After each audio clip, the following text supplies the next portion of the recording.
साथियों नमस्कार, मैं हूं कपिल शर्मा और आप सभी का स्वागत करता हूं हमारे इस ऑफिशियल यूट्यूब चैनल।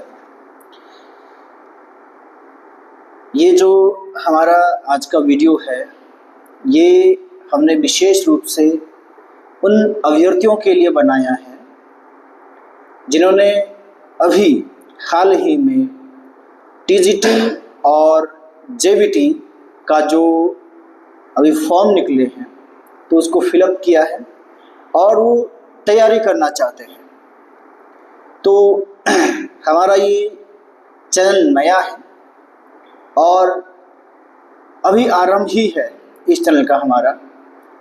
इस चैनल से हमने अभी तक बहुत सारी जानकारियाँ, अभी जो आपका रनिंग में भर्ती चला हुआ है एसपीपीएससी द्वारा कंडक्ट हुआ है जो एसपी पुलिस का, तो उसके रिगार्डिंग बहुत सारी वीडियोस आपको देखने को इसमें मिल जाएगी। और मैं धन्यवाद करता हूं तमाम हमारे साथियों का, यूट्यूब फैमिली का, जिन्होंने उसको एक मोटिवेशनल या सजेशन के तौर पर जो उसको एक्सेप्ट किया और उसको वॉच किया। तो जिस प्रकार से इस छोटे से अंतराल में हमारे इस यूट्यूब चैनल ने इतना ज़्यादा रीच किया, आप सभी का प्यार है। और फिर हमने फैसला लिया है कि हम हिमाचल प्रदेश की जो भी भर्ती होगी गवर्नमेंट की, तो उसमें चाहे टीजीटी हो, जेबीटी हो, पटवारी हो, फॉरेस्ट गार्ड हो या कोई भी हो, उससे संबंधित जानकारी हम आप सभी लोगों तक पहुंचाने का प्रयास करेंगे समय समय पर।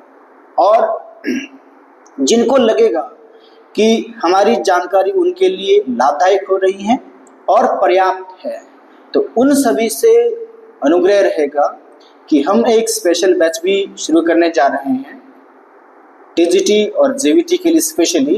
तो उसको आप ज्वाइन कर सकते हैं। वो बैच कब से स्टार्ट होगा, क्या क्या उसमें कराया जाएगा, वो हम आपको समय समय पर अपडेट कराते जाएंगे। आज जो हमारे इस वीडियो का मुख्य उद्देश्य है वो है जेबीटी और टीजीटी की भर्ती की तैयारी कैसे करें, क्योंकि बहुत लंबे समय अंतराल के बाद जेबीटी, एक लंबी लड़ाई के बाद जो है जेबीटी फॉर्म निकले हैं। पहले भी निकले थे, अब दोबारा निकले हैं। अब अधिकांश अभ्यर्थी इसलिए कंफ्यूज है कि क्या ये दोबारा भर्ती हो पाएगी या नहीं। टीजीटी वालों का भी सस्पेंस कुछ इसी प्रकार से है कि 3-3, 4-4 बार फॉर्म फिलअप की डेट अपडेट हुई है, अब पता नहीं एग्जाम कब होगा। तो एग्जाम कब होगा ये भी हम बताएंगे, क्या संभावना है और कैसे आपको तैयारी करनी चाहिए। इस विषय में जो हम विशेषकर आप लोग के सामने आज पेश हुए हैं। साथियों, हिमाचल प्रदेश इस समय भीषण आपदा से गुजर रहा है, ये सभी जानते हैं। बहुतों ने अपने परिवार को खोया है, तो उस वजह से जो है ये थोड़ा जो भर्ती है वो हमें डिले होता हुआ दिख रहा है। कारण सभी को स्पष्ट पता है। अब सस्पेंस ये है कि पेपर कब होगा। ठीक है, तो मैंने बताया आपको कि हम वो क्लियर कर देंगे कि पेपर कब होगा। लेकिन एक बात ध्यान दीजिए, अभी से पहले पीजीटी के पेपर हुए, वो भी ऐसे ही सस्पेंस पे थे कि होगा या नहीं होगा, लेकिन पेपर हुआ और परिणाम भी आया और ज्वाइनिंग भी हुई। पुलिस वाले की बात करें तो वो भी बेचारे 1 साल से ऐसे ही सफर कर रहे थे कि पता नहीं ग्राउंड होगा या नहीं होगा या कब होगा, फिर रिटर्न होगा या नहीं होगा, कब होगा। लेकिन ग्राउंड भी हुआ, रिटर्न भी हुआ और अब रिजल्ट भी आ गया और फाइनल रिजल्ट जो है अभी आने वाला है डीवी के बाद। तो आपका पेपर भी होगा, ये बात तय है। इस चीज को छोड़ दीजिए कब होगा, पहले आप खुद को तैयार कर दीजिए, आप कितना तैयार हैं। क्योंकि इसी हाल में बहुत से बच्चे सफर कर जाते हैं कि पता नहीं होगा या कब होगा। ठीक है, तो होगा ना होगा ये सब के सब किंतु परंतु है और कुछ नहीं है।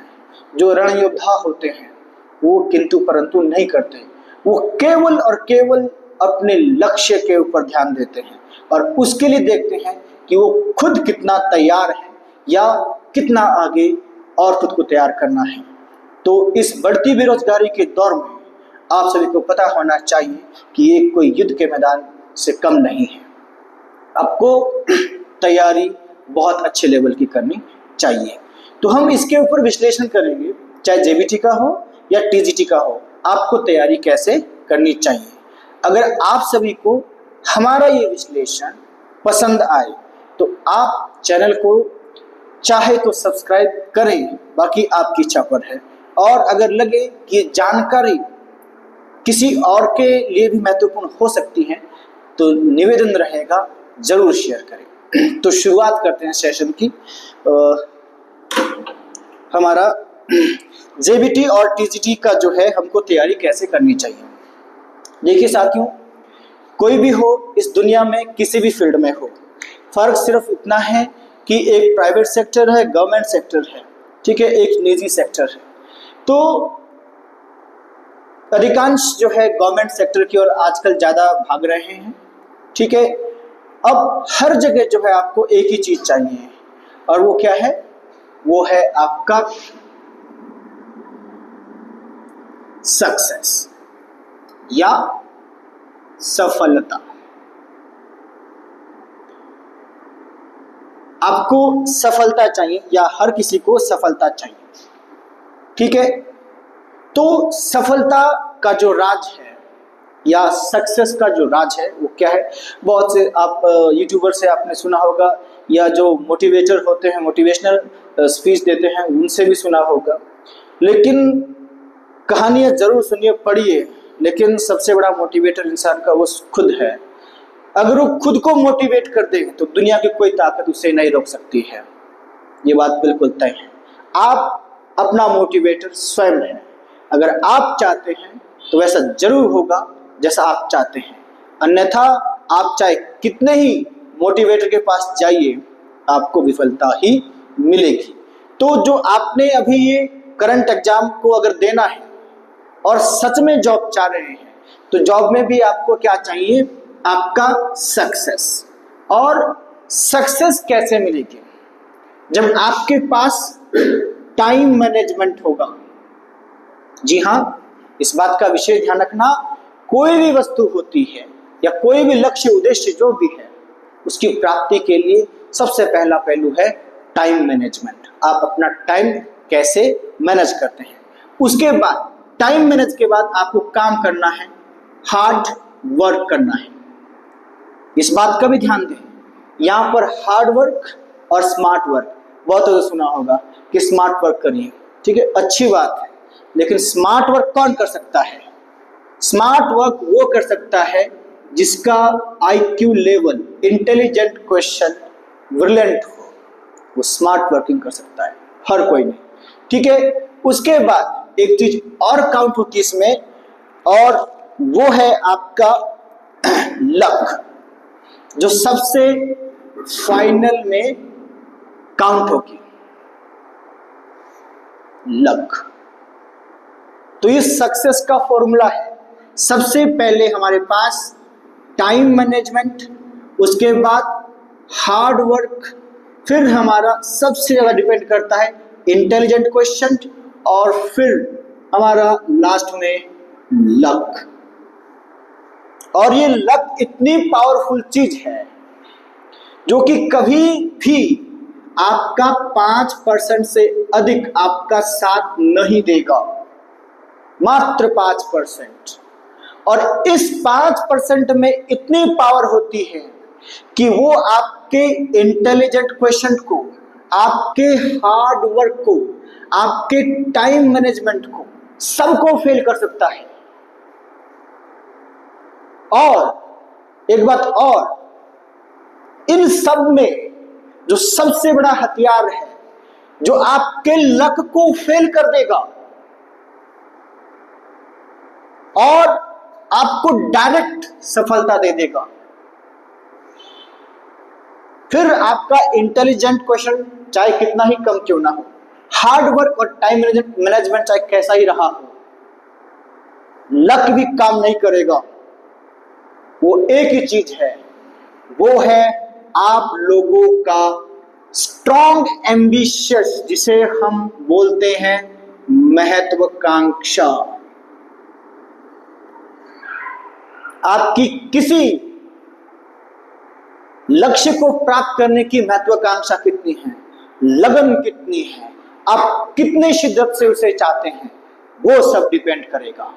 और जब वो सबसे ज्यादा मजबूत होगा तो ध्यान दीजिए उसी समय आपको सफलता मिल जाएगी।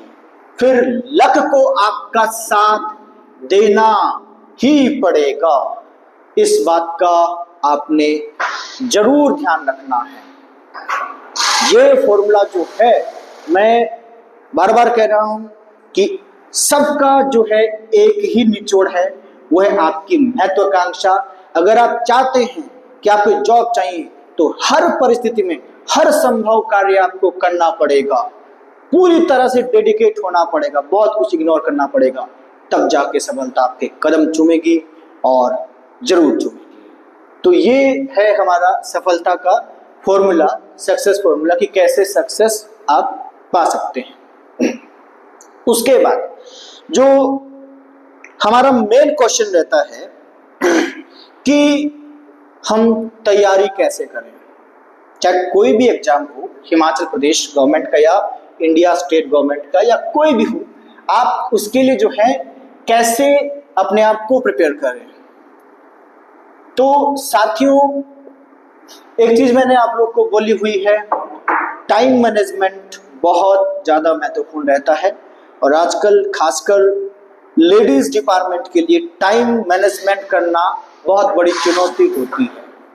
तो ये बहुत बड़ा पहलू है जिसको आपको मैनेज करना पड़ेगा, ठीक है। और टाइम मैनेज करने के साथ साथ आपको ये देखना है कि कितना सिलेबस कब और कैसे, तो वो सारा मैं एक्सप्लेनेशन करूंगा यहाँ पर। उसके बाद जो हमसे जुड़ना चाहेगा, हम उनके लिए रेगुलर क्लासेस का भी जो है प्रावधान करेंगे, और एक लिमिटेड सिलेबस जो आपको पढ़ना चाहिए वो आपके समक्ष रखेंगे। तो तैयारी कैसे करें, सवाल ये है। ध्यान दीजिए, मेरी बात को नोट करना है। आपका जो एग्जाम है वो क्या है? जेबीटी और टीजीटी, ये दो आपके एग्जाम हैं जिसका आपने प्रिपरेशन करना है, ठीक है जी। तो आपको गोल मिल गया, जेबीटी वालों को जेबीटी का गोल मिल गया और टीजीटी वालों को टीजीटी का गोल मिल गया। अब इसको हम प्राप्त कैसे करें? ध्यान से सुनिएगा, बड़ी महत्वपूर्ण बात बोलने जा रहा हूं। अगर आप ये सोचते हैं कि जेबीटी और टीजीटी बहुत ही टफ एग्जाम आएगा, क्योंकि पहले टेट आए उसमें बहुत डिफिकल्ट और इजी एग्जाम आए, अब कमीशन है, बहुत बड़ी तादाद यहाँ पर जो है संख्या में अप्लाई किया है कैंडिडेट्स ने। जेबीटी में थोड़ा कम है लेकिन टीजीटी में बहुत ज़्यादा, लाख के करीब करीब, आप सभी अपडेट होंगे। तो इतनी भीड़ में आप कम पोस्ट जो आपके पास दी गई हैं उसमें कैसे अपना नंबर डालें? तो दिमाग से ये नेगेटिविटी निकाल देनी है सबसे पहले कि ये आपका कोई सिविल एग्जाम नहीं हो रहा है, ना तो ये आपका आईएएस का एग्जाम है, ना ही एचएस का एग्जाम है। ये विशेष ध्यान रखना है, ना ही आपका आईएएस का एग्जाम है, ना ही एचएस का एग्जाम है। आपका केवल सिंपल और सिंपल जूनियर बेसिक टीचर और ट्रेंड ग्रेजुएट टीचर का एग्जाम है। तो उस हिसाब से जो है आपका क्वेश्चन पेपर सेट होगा। बहुत से बच्चे उन्होंने पुलिस में भी गलतियां की है, जो भी जेबीटी में भी आए हुए हैं, और नंबर में थोड़ा कम रह गए क्योंकि उन्होंने बहुत डीप सिलेबस पढ़ दिया, और जब पेपर आया तो जो हम यहाँ से बार बार बोल रहे थे कि इतना डीप भी नहीं आएगा, लेकिन वो उसी इसमें डूबे रहे कि एसपी पीएससी एग्जाम करा रहा है और आपका जो है पेपर टफ आएगा। लास्ट में हुआ क्या, आप सभी के समक्ष है। पेपर बहुत सिंपल आ गया। ठीक है, तो हम ये भी नहीं कहते कि पेपर बहुत सिंपल ही आएगा, लेकिन इन दोनों के पेपर जो मॉडरेट पेपर होंगे, जिसने तैयारी की होगी वो इसको अच्छे से क्वालिफाई करेगा। और जो आपका लटर पटर, इसको बोलते हम पता ही नहीं क्या पढ़ रहे हैं, उम्मीद छोड़ देना, चाहे जितना मर्जी हार्ड वर्क कर लो, कुछ नहीं होगा। अगर आप जॉब चाहते हैं, आपको लिमिट्स में चलना पड़ेगा। अगर लिमिट्स में नहीं चलेंगे तो चाहे दिन रात एक कर दो, कभी साथ नहीं मिलेगा आपको आपके लक का। इस बात का ध्यान देना है। तो ये कोई भी IAS और HS का एग्जाम नहीं है। अब मैं आपको बताता हूं कि जो आपका बोर्ड होता है, कोई भी, चाहे कोई सा भी बोर्ड हो, UPSC क्यों ना ले लो, या SPPSC, या आपका ये हमीरपुर बोर्ड जो न्यूली एस्टैब्लिश्ड हुआ है, तो जब वो पेपर सेट करता है तो इसमें एक सिलेक्टिंग कमेटी होती है, आप सभी को पता है। तो किन किन बातों का ध्यान रखते हैं हम भी जब यहाँ पर पेपर तैयार करते हैं, तो बहुत सी बातों को जो है लेकर हम चलते हैं। हम बच्चों की साइकोलॉजी को पढ़ते हैं सबसे पहले। बोर्ड भी जो है बच्चों की साइकोलॉजी और प्रेजेंट सिचुएशन क्या है, उन सभी बातों को ध्यान रखता है। तो उसमें क्वेश्चन रेट कैसे रहता है, इन बातों को नोट करना। 25% क्वेश्चन, ध्यान रखिएगा, जो आपके 25% क्वेश्चन होंगे, ये बिल्कुल जिसको हम बोलते हैं वेरी सिंपल या नॉर्मल, ये रहेंगे। इसके बाद अगले 25 क्वेश्चन जो होते हैं वो हमारे मीडियम रहते हैं, ज्यादा हार्ड नहीं होंगे ना ज्यादा ही सिंपल होंगे। उसके बाद अगला जो 25% है, ये अपेक्षाकृत हार्ड रहते हैं। 75% हो गया हमारे पास। अब जो अगला 25% है, ये रहता है किसके लिए, जिसको हम बोलते हैं, जिसका ना अता ना पता, कुछ भी नहीं, हमें पहली बार देखने को मिलता है एग्जाम में बहुत सारे ऐसे क्वेश्चन, ठीक है, जिसका आप डायरेक्टली कह सकते हैं कि नो आइडिया, आपके पास कोई आइडिया नहीं है। कोई सा भी एग्जाम देख लेना, आपको हर एग्जाम में ऐसे क्वेश्चन देखने को मिलेंगे। तो इसलिए आपको जो मेहनत करनी चाहिए वो यहां पर करनी चाहिए। और जिसके पास भी 75% मार्क्स है, आज तक का इतिहास है, जिसके पास 75 मार्क्स है, वो कभी बाहर नहीं हुआ है, ना कभी बाहर होगा। इस बात का ध्यान रख लेना। अगर सफलता चाहते हैं, इन सभी चीज को स्टडी कर लेना चाहिए। वेरी सिंपल क्वेश्चन, ठीक है, ये आएंगे, मीडियम क्वेश्चन ये भी आएंगे, हार्ड क्वेश्चन ये भी आएंगे। वेरी सिंपल क्वेश्चन हर कोई जो भी एग्जाम दे रहा है वो भी इसके जवाब दे देगा। फिर जो मीडियम होते हैं, जिन्होंने थोड़ा बहुत मेहनत किया होता है, उनके जवाब दे सकते हैं, सब करें थोड़े कुछ क्वेश्चन के। फिर हार्ड क्वेश्चन के, जिस बच्चे ने अच्छे लेवल की तैयारी की हो, हार्ड वर्क, स्मार्ट वर्क, ठीक है, वो इन क्वेश्चन को कर लेता है। इसके बाद ये जो क्वेश्चन रहते हैं, ये तुक्के के लिए ही होते हैं। फिर अगर नेगेटिव मार्किंग नहीं है, जैसे इस बार शो किया कि नेगेटिव मार्किंग नहीं होगा, तो यहां से जो है अगर आपको 10% भी मिल जाता है, तो कौन है ऐसा जो आपको इसको मिला के 80% पर बाहर करेगा? कोई नहीं। तो ये सारे होते हैं सफलता के राज। जब कोई क्वेश्चन पेपर बनाता है तो ये फॉर्मूला होता है। इस प्रकार के क्वेश्चन आप देख लेना किसी भी एग्जाम में, रेशो यही रहता है। अब आपको क्या करना चाहिए, तैयारी कैसे करनी चाहिए, इस बात का ध्यान रखना है। अब सबसे पहले TGT हो या JBT, दोनों में जो आपके क्वेश्चन हैं वो 200 रहने वाले हैं। और इनके जो आपके मार्क्स है वो 100 रहने वाले सेम है। और टाइम, दोनों के लिए जो टाइम है वो आपका 2 आवर्स, ये अभी तक दिया गया है।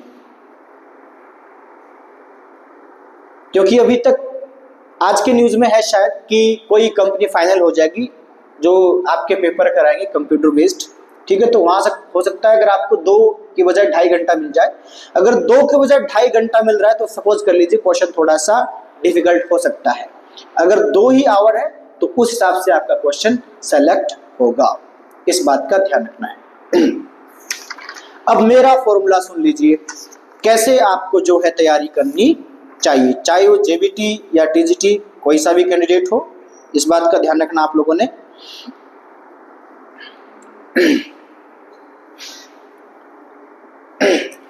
मेरा फॉर्मूला ये है कि आपके पास जब क्वेश्चन इस रेंज में आ रहा है, क्वेश्चन जब इस रेंज में आ रहा है, तो आपको सबसे पहले जो नॉर्मल क्वेश्चन है यहां पर कोशिश करनी चाहिए ज्यादा से ज्यादा उनको आप तैयार करें।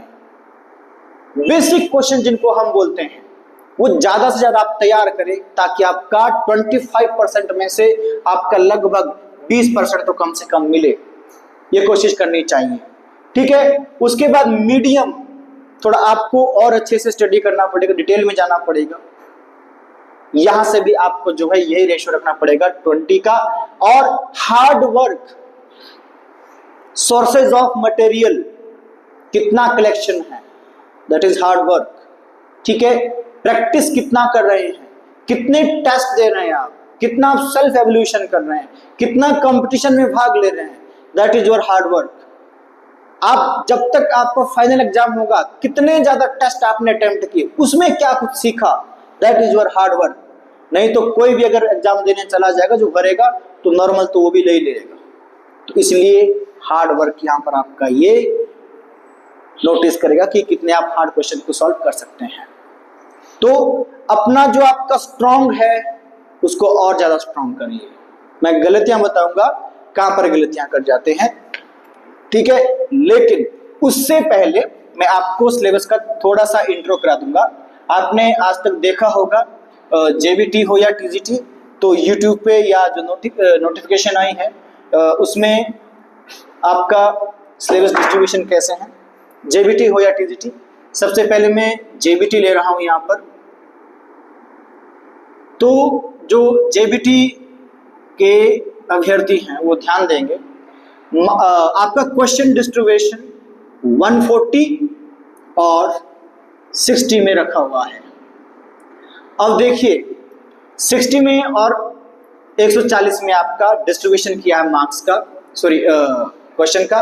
वो कैसे है, यहां पर रखा गया आपका हिमाचल, हिमाचल के साथ इंग्लिश, इंग्लिश के साथ हिंदी, हिंदी के साथ यहां पर रखा है आपके पास करंट अफेयर्स, और इसके साथ रीजनिंग,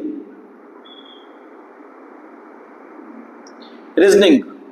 तो अब देखिए यहां पर रेशो 20, 10, 10, 10, और ये भी आपके 10 क्वेश्चन आने की संभावना।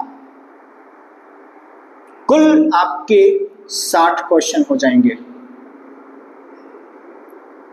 This is not exact, please remind it. It may be ups and down from this section and also this section. This is our only a consideration. Want to be noted. It is not confirmed that the board will ask 20 questions from Himachal Pradesh section. Board can ask more than 20 questions from this session. And also board can reduce some question from 20 to 15, वो 20 से 15 भी ला सकता है, इनमें ups and down कर सकता है, लेकिन एक जो एवरेज है वो सारा यही बनता है। उसके बाद इस वाले सेक्शन में हमारे पास क्या है, यहां पर जेबीटी कर रहे हैं आप तो मैथ्स बड़ा इंपॉर्टेंट टॉपिक है। फिर आपके पास साइको बड़ा इंपॉर्टेंट टॉपिक है। साइको के बाद आपके पास history, polity, geography, economy, Indian and world economy, उसके बाद डिजास्टर मैनेजमेंट जिसे हम आपदा प्रबंधन बोलते हैं, फिर आपका इकोलॉजी, उसके बाद साइंस, और लास्ट में जो है हमारे पास रहता है वो है मिसक्लेनियस जिसे हम विविध बोलते हैं। ठीक है, या मैं इसे सीधा GA भी लिख सकता हूं, जनरल अवेयरनेस, या आपका मिसक्लेनियस एक्सरसाइज, ये सारा रहेगा। अब देखिए रेशियो कैसे, जो आपका मैथ्स है यहां पर मिनिमम 20 क्वेश्चन होंगे, 25 भी हो सकते हैं, लेकिन अगर समय 2 घंटे है तो यहां पर देख लीजिए 20 और 10 30 क्वेश्चन अगर इसके हो जाएंगे तो टाइम तो यहीं पर ज्यादा हो जाएगा कंज्यूम। ठीक है, दूसरा साइकोलॉजी के आपके 30 क्वेश्चन ये तो रहेंगे ही रहेंगे, और साइकोलॉजी एक कैसा विषय है ये भी आप जानते हैं, तो इसलिए यहां पर आपका अगर इनका रेशो ये रहता है तो 2 आवर्स का एग्जाम होगा, और अगर यहाँ पर थोड़ा ज्यादा हो गया तो 2.5 घंटा भी कर सकते हैं, मे बी, नॉट श्योर कि करेंगे। ठीक है, उसके बाद अगला रेशो देखते हैं हम, हिस्ट्री 10 10 10 10 5, यहां से भी 5, साइंस से 10, ठीक है, और यहां से 20 क्वेश्चन कम से कम। अब अगर यहां पर फॉर्मूला देखिए बोर्ड का कि बच्चों ने क्या पढ़ा होता है, मैक्सिमम स्टूडेंट यहां पर हिस्ट्री, पॉलिटी, ज्योग्राफी और आपका थोड़ा बहुत डिजास्टर मैनेजमेंट को पढ़ लेते हैं। मिसक्लेनियस में आता है आपका जैसे कोई महत्वपूर्ण दिवस हो गया, महत्वपूर्ण नारा हो गया, या कोई महत्वपूर्ण योजना हो गई, ये बहुत सारे टॉपिक है जो इसमें आते हैं, एक्सरसाइज में आते हैं। ठीक है, तो यहाँ पर इनका रेशो 10-10 का ही रहने वाला है, या 12-15 किसी एक का हो सकता है। ठीक है, लेकिन ये बिल्कुल फिक्स है, ये ज्यादा नहीं कर सकते, और अगर ऐसा ज्यादा करते हैं तो पेपर बहुत वास्ट हो जाएगा, बहुत मतलब वो लेंथी हो जाएगा, सभी अटेम्प्ट नहीं कर पाएंगे। ठीक है, तो ये विशेष ध्यान रखना है आपने, इनमें अप्स एंड डाउन चलेगा। तो ये सारा जो है आपका 140 क्वेश्चन यहां से हो जाते हैं। ठीक है, अप्रोक्सीमेशन, तो इन दोनों को सम करके जो है 200 क्वेश्चन की संभावना रहती है। अब टीजीटी की मैं बात करूं, टीजीटी, तो टीजीटी और जेबीटी में अंतर जो है सिर्फ मैथ्स का है, और थोड़ा सा साइको भी वहां पर टीजीटी के लिए आपने माइनस करना है, मतलब इतना ज्यादा आ भी सकता है, 30 या 20 क्वेश्चन तो रहेंगे ही। मैथ्स नहीं है तो 20 क्वेश्चन कहां पर बढ़ाएंगे, वो सीधे यहां पर 10 यहां पर बढ़ाने, आपने 10 यहां पर बढ़ाने। ठीक है, और जहां पर रीजनिंग 10 का था तो टीजीटी के लिए रीजनिंग जो है यहां पर 5 का रह सकता है, करंट अफेयर बिल्कुल 10 का रह सकता है, इस बात का ध्यान देना है। उनका जो ज्यादा फोकस होगा history, polity, geography, economy, disaster management, आपदा प्रबंधन, इकोलॉजी, पर्यावरण और पारिस्थितिकी, साइंस। हमीरपुर बोर्ड ने बिल्कुल पहले बोला है कि साइंस तो डलेगा, और जितना ज्यादा साइंस डलेगा उतना पेपर थोड़ा सा डिफिकल्ट हो जाएगा, क्योंकि आर्ट्स वाले स्टूडेंट थोड़ा साइंस को कम प्रेफरेंस देते हैं। तो ये तो सिलेबस का विभाजन हो गया कि यहां पर हमको सिर्फ मैथ्स को थोड़ा हटाना था और बाकी लगभग सेम सा है। ठीक है, अब स्टूडेंट क्या करते हैं इस चीज को समझते हैं, कैसे वो तैयारी करते हैं, और हम कैसे बताएंगे तैयारी करने के लिए, तो इसको समझिए। देखिए यहां पर स्टूडेंट क्या करते हैं या कैंडिडेट्स क्या करते हैं, उनको डर रहता है किन सब्जेक्ट से, इंग्लिश, मैथ्स और साइको, और एक साइंस, इनमें डर रहता है, इसलिए वो तैयारी इसी की अधिक करते हैं। अच्छा है, करना भी चाहिए, लेकिन ध्यान दीजिए, मैंने आपको सफलता के राज में चीज पहले बोली है, अगर आप सफलता चाहते हैं तो जो आपका स्ट्रांग है उसको और चीज स्ट्रांग करिए।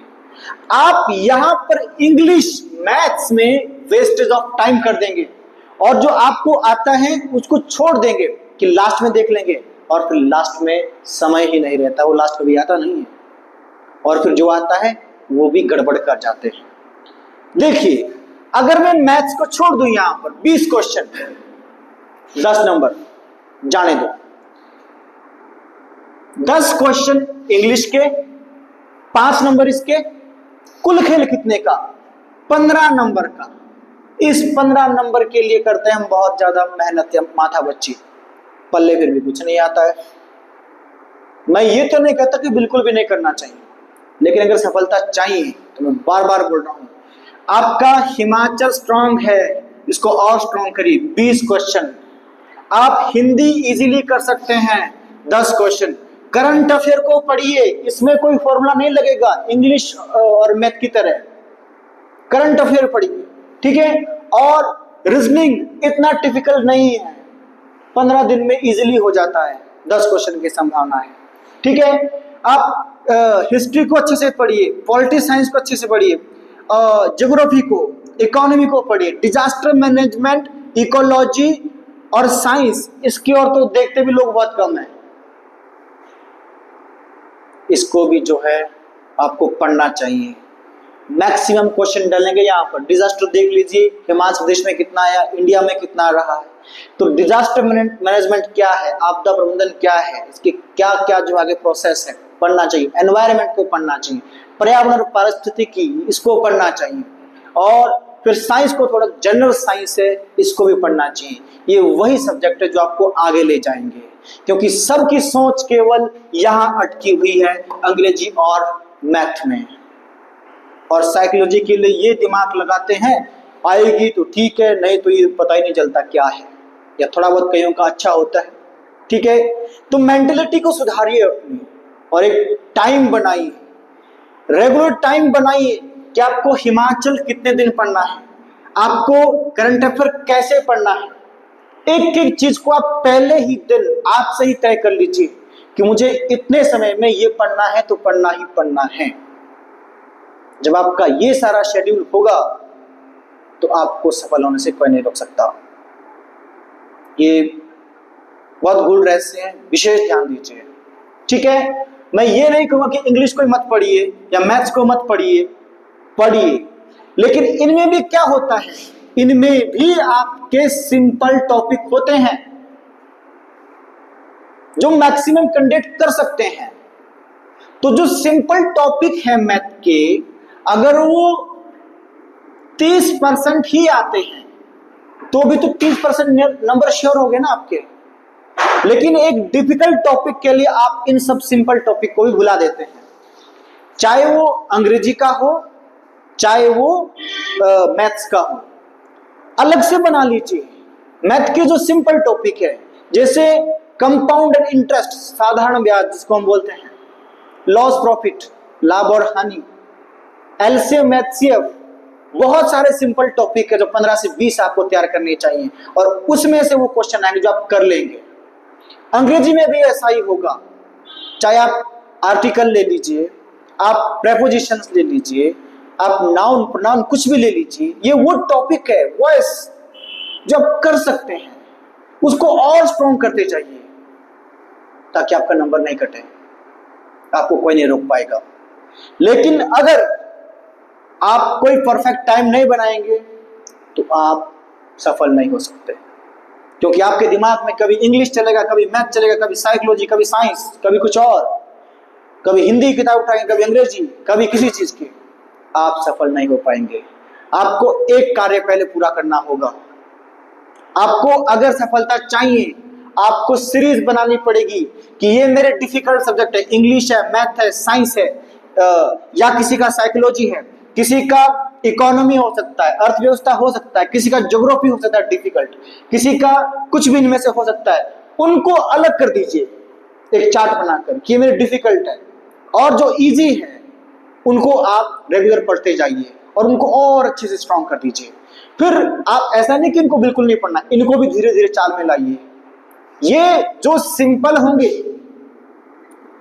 जो सिंपल टॉपिक होंगे, ये आपका कॉन्फिडेंस बढ़ाएंगे, और जो हार्ड टॉपिक होंगे वो थोड़ा थोड़ा आपको वीक करते जाएंगे। लेकिन जब यहाँ से आपको थोड़ा कॉन्फिडेंस बूस्ट हो रहा है कि कर ही लूंगा, तो यहाँ पे आप थोड़ा मेहनत कर पाएंगे, हाँ देख लेंगे, तो थोड़ा थोड़ा मिला के जो है आप अच्छा कर सकते हैं। अगर इस प्रकार से सीरीज में आप पढ़ते हैं, कभी भी जो है आप असफल नहीं होंगे। और जो हमने भी निर्णय लिया है, जो हमसे ऑनलाइन माध्यम से पढ़ना चाहेगा, चाहे वो टीजीटी का होगा चाहे जेबीटी का होगा, हम सिलेबस का विभाजन करेंगे, उसका डिटेल दे देंगे कि कितने टाइम में हम कौन सा सिलेबस करने जा रहे हैं, और 22 सीरीज उसको चलाएंगे। हम इसकी खिचड़ी नहीं पकाएंगे। अगर तैयारी करनी है अच्छे से कराएंगे कि कौन कौन से बेसिक क्वेश्चन है जो आपको करने चाहिए, चाहे वो किसी भी सब्जेक्ट के हैं, उसको फिर हम टॉपिक लेकर आएंगे। फिर सीरीज चलाएंगे आगे। मैथ का सीरीज हो गया तो मैथ में सिंपल कौन से हैं इनको करिए, फिर थोड़े से हार्ड उनको भी कराएंगे। इसी प्रकार हिस्ट्री, पॉलिटी, ज्योग्राफी, क्योंकि हिस्ट्री भी एक बहुत वाइड सब्जेक्ट है। लोग इतना डीप चले जाते हैं, कई बार पता ही नहीं चलता कि मैं कहाँ पढ़ा, क्या पढ़ा, और वहां से क्वेश्चन ही नहीं आया। इसलिए सबसे पहले फॉर्मूला यही होता है कि आपको सिंपल पहले करने पड़ेंगे, उसके बाद मीडियम और फिर हार्ड की ओर बढ़ना पड़ेगा। और पूरा सिलेबस का डिस्ट्रीब्यूशन करके आपको उसका पार्टीशन करना होगा। पहले एक ही रोटी खाई जाती है, अगर 4-4 रोटी इकट्ठी खाने का प्रयास करेंगे तो भैया भीम तो है नहीं। अगर प्रयास करना है तो परिणाम आपको मिल ही जाएगा। तो इसलिए रोटी का भी पहले एक निवाला खाया जाता है, इस बात का भी ध्यान रखना। तो इसलिए आपको समझ आ रहा होगा कि मैं क्या कहना चाह रहा हूं और कैसे आपको सफलता मिल सकती है। तो साथियों, आप सभी का बहुत बहुत धन्यवाद। आपने अभी तक हमें सुना, और ये हमने आप सभी लोगों के लिए विशेष तौर पर लाया है। बहुत से स्टूडेंट कैंडिडेट्स हैं जो चाह रहे हैं कि वो हमसे पढ़ना चाहते हैं, तो हम जरूर, अभी थोड़ा सा टाइम लगेगा क्योंकि अभी आपका जो पेपर है वो इतना जल्दी नहीं होने वाला। ये हमारा सवाल रहा था कि वो नेक्स्ट ईयर होगा या इसी ईयर होगा। मैं वो भी आपको बहुत जल्द विश्लेषण करके बता दूंगा और बिल्कुल एक्यूरेट होगा। और सिलेबस क्या हमारा रहेगा, कैसे हम उसकी तैयारी करेंगे, तो आप सभी का बहुत बहुत स्वागत। सबसे पहले रिक्वेस्ट सभी से यही है कि आप इसको उन सभी तक पहुंचाएं, शेयर करें जो हमसे पढ़ना चाहते हैं। हम पूरा प्रयास करेंगे कि आपकी सफलता में या आपके लक्ष्य में हम भी थोड़ा सा छोटा सा योगदान दे देंगे, और जरूर प्रार्थना करेंगे कि आप जरूर सफल हो, और इस बार नहीं तो फिर कभी नहीं। तो न्यू लक्ष्य परिवार का अगर आप हिस्सा बनना चाहते हैं, आज से अभी से इस चैनल को सब्सक्राइब करना पड़ेगा, तब जाके आपको जो है नोटिफिकेशन हमारी मिलती रहेगी समय समय पर, और जो अपडेट होगा उसमें आता रहेगा। तो सभी का बहुत बहुत धन्यवाद।